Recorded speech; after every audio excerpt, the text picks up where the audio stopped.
Democratic government, where people vote for who they want as their leaders, is meant to be based on the principle that every person's vote has equal value. People are supposed to have an equal voice in deciding who their leaders are.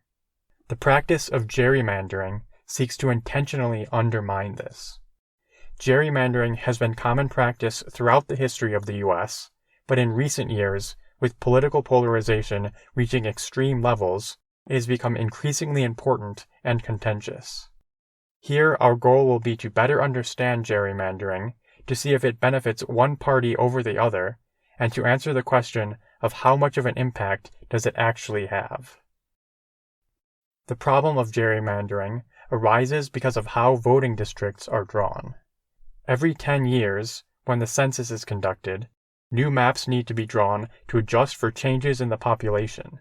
In most states, these maps are drawn by the state legislature. Members of the state legislature get to decide the boundaries of the new districts.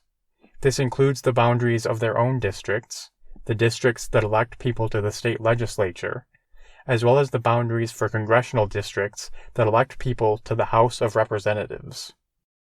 As a result, the people who draw these maps have a lot of influence both within their states as well as at the national level. For state legislatures that are controlled by one party, it is easy for them to draw districts in ways that benefit their party, making it easier for them to win seats and harder for the opposing party. This picture shows how easily this can be done simply by changing the boundaries of voting districts. The effect that this has is to reduce the value of a vote from a person of the opposing party. A few states do not let their state legislatures draw the new maps for their districts, but instead use other methods. For example, Colorado and several other states use an independent commission made up of nonpartisan members. Other states, such as New Jersey, use bipartisan commissions that are made up of Democratic, Republican, and Independent members. To see how big of an effect gerrymandering can have, we'll take a look at a few examples. Republicans won big in the 2010 elections, which meant that they gained control of many state legislatures just in time for the redrawing of maps following the 2010 census. The new maps that they drew were heavily skewed in favor of Republicans. In Wisconsin, during the 2018 election, the Republican candidate for governor lost with about 49% of the vote statewide, but Republicans won 63 out of 99 races for the state legislature. Democrats won about 50% of the vote statewide, but only 36% of state legislature districts. Statewide elections are not affected by gerrymandering, but those for the state legislature clearly were. In Pennsylvania, Republicans carved out a huge advantage at the congressional level. In the 2012 election, while Democrats won over 50% of the vote, Republicans gained control of 13 out of 18 congressional districts. Democrats also gerrymandered, including in states like Illinois and Maryland. Overall, though, throughout most of the 2010s, Republicans had a significant advantage. Across 7 key Republican-controlled states, making up a total of 107 congressional seats, Republicans won 50% of the vote, but gained control of 68% of the seats. In total, Republicans had about a net 16 additional seats in the House of Representatives for most of the 2010s due to gerrymandering. Following the 2020 census, maps were again redrawn, and many state legislatures again took the opportunity to engage in partisan gerrymandering. Republicans controlled redistricting for 44% of congressional districts, a much higher number than Democrats, who had control of only 17%. The rest were drawn by commissions, courts, or bipartisan governments. Democratic gerrymandering led to about 7 extra Democratic-leaning congressional districts. Republicans managed to create 23 additional Republican-leaning districts, giving them again about a net 16-district advantage. In Wisconsin, Republicans maintained their gerrymandered advantage in the state legislature. In the 2022 election, while Democrats won the elections for governor, attorney general, and secretary of state, Republicans won majority control in the state assembly and Senate, winning about 65% of districts. In Texas and Florida, the older and more balanced congressional maps were replaced by heavily gerrymandered ones that gave Republicans a big advantage. Texas's previous map had 14 districts that were competitive. The new map was designed so that now only 3 were. Democrats won as much as 48% of the statewide vote, but despite this, only won 34% of the state's congressional districts. In Florida, Republican gerrymandering expanded their advantage, bringing the Florida congressional delegation from 16 to 11 in favor of Republicans to 20 to 8. The new map gave them about a 20% advantage compared to a randomized set of more fairly drawn maps. Gerrymandering in Texas and Florida has given Republicans about 5 extra congressional seats from each state. Democrats continued their gerrymandering in Illinois, even increasing their advantage and gaining an extra seat for a total of 14 Democratic to 3 Republican seats. In New York, because Democrats controlled the state legislature, they were able to ignore the maps proposed by the state's independent Redistricting Commission and instead pushed a map that was gerrymandered in favor of Democrats.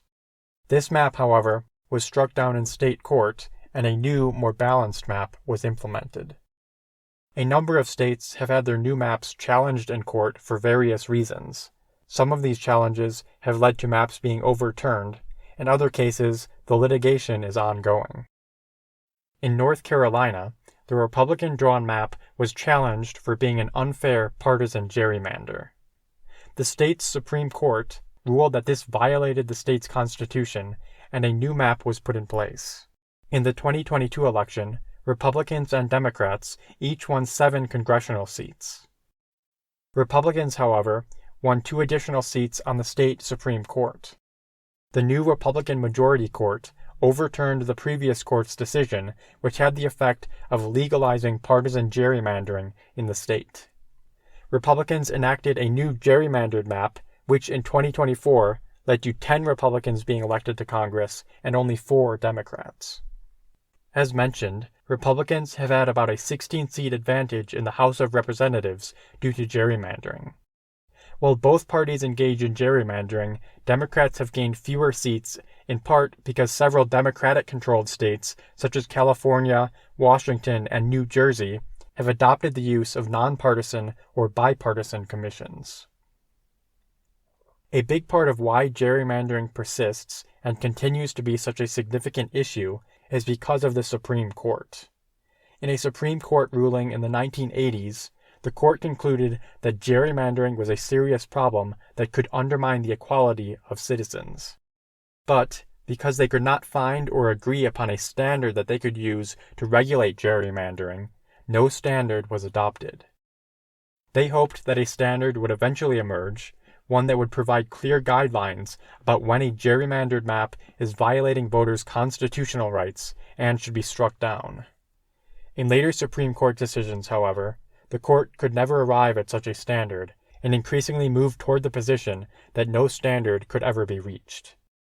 Finally, in 2019, the Supreme Court definitively ended the issue by ruling in Rucho v. Common Cause that federal courts cannot make decisions on questions of partisan gerrymandering. This effectively gave a green light for states to continue their blatant gerrymandering. The Supreme Court abdicated its responsibility on this key issue, despite its clear impact in undermining the principle of voter equality and undermining democracy itself. Gerrymandering is a problem of voting districts. There are many different types of voting districts, and there are different rules and laws that define and establish them. Congressional districts, as well as those for state legislatures and city councils, are generally redrawn every 10 years to adjust for population changes. The boundaries of other districts, however, such as those for mayors of cities or for governors or other statewide offices, are usually fixed. These districts are defined to have consistent geographical boundaries, while others are defined to have a consistent number of voters. Districts that need to have an equal number of voters must be regularly redrawn, which opens them up to the possibility of gerrymandering.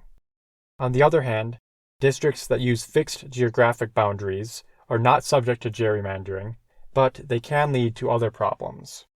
A key difference between these districts is whether they elect someone directly to a position of leadership, such as a governor, or they elect someone as a representative to a larger governing body. For districts that elect representatives to a larger body, each district is meant to have equal voting power, so the number of voters in each district must be equalized to ensure that each voter has an equal voice. There is a problem, however, when fixed voting districts are used as part of a larger governing body. Because these districts are fixed, they cannot adapt to changes in the population, and inequalities in voting can emerge. Unfortunately, this is how the U.S. Senate is constructed. Each representative in the Senate has equal voting power, but the districts that elect them have very different numbers of voters. This is known as malapportionment. It is not the same as gerrymandering, but results in the same problem of unequal voting power. Larger states, such as New York, Texas, Florida, and California, each elect only 2 senators. Smaller states like Wyoming and the Dakotas, which have populations less than 1/20th the size, elect the same number of senators. This difference is so extreme that a minority of people in smaller states, about 17% of the population, can have majority control of the Senate.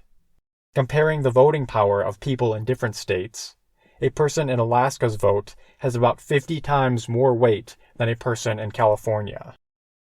This system came about as a practical compromise among the 13 original states in order to get the smaller states to join the country.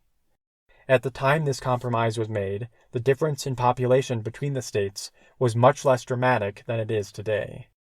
The largest state had 12 times the population of the smallest, which is still significant, but today the largest state, California, has 68 times the population of the smallest.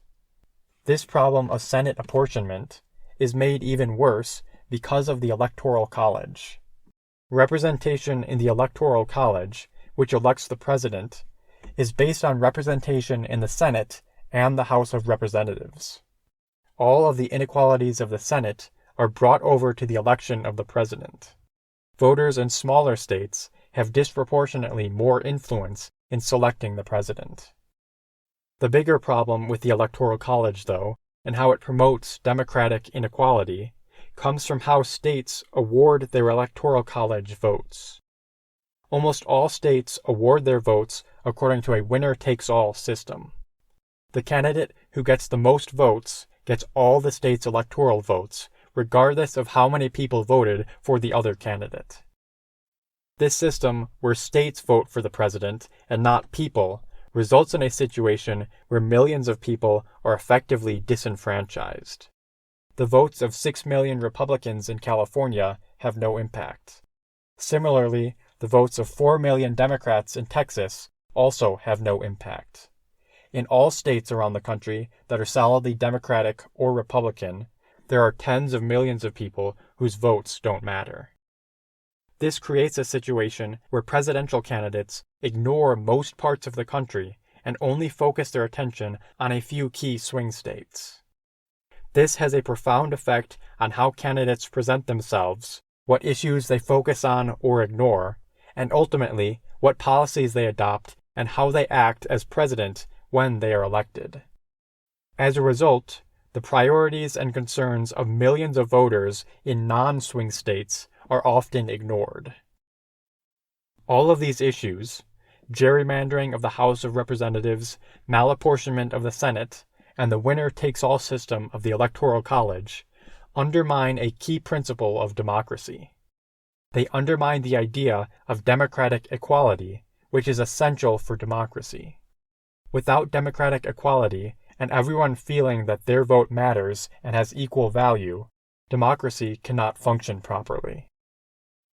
In the U.S., since the country was founded, there has always been a conflict between the democratic ideals that were meant to be the foundation of the country and certain realities of the world.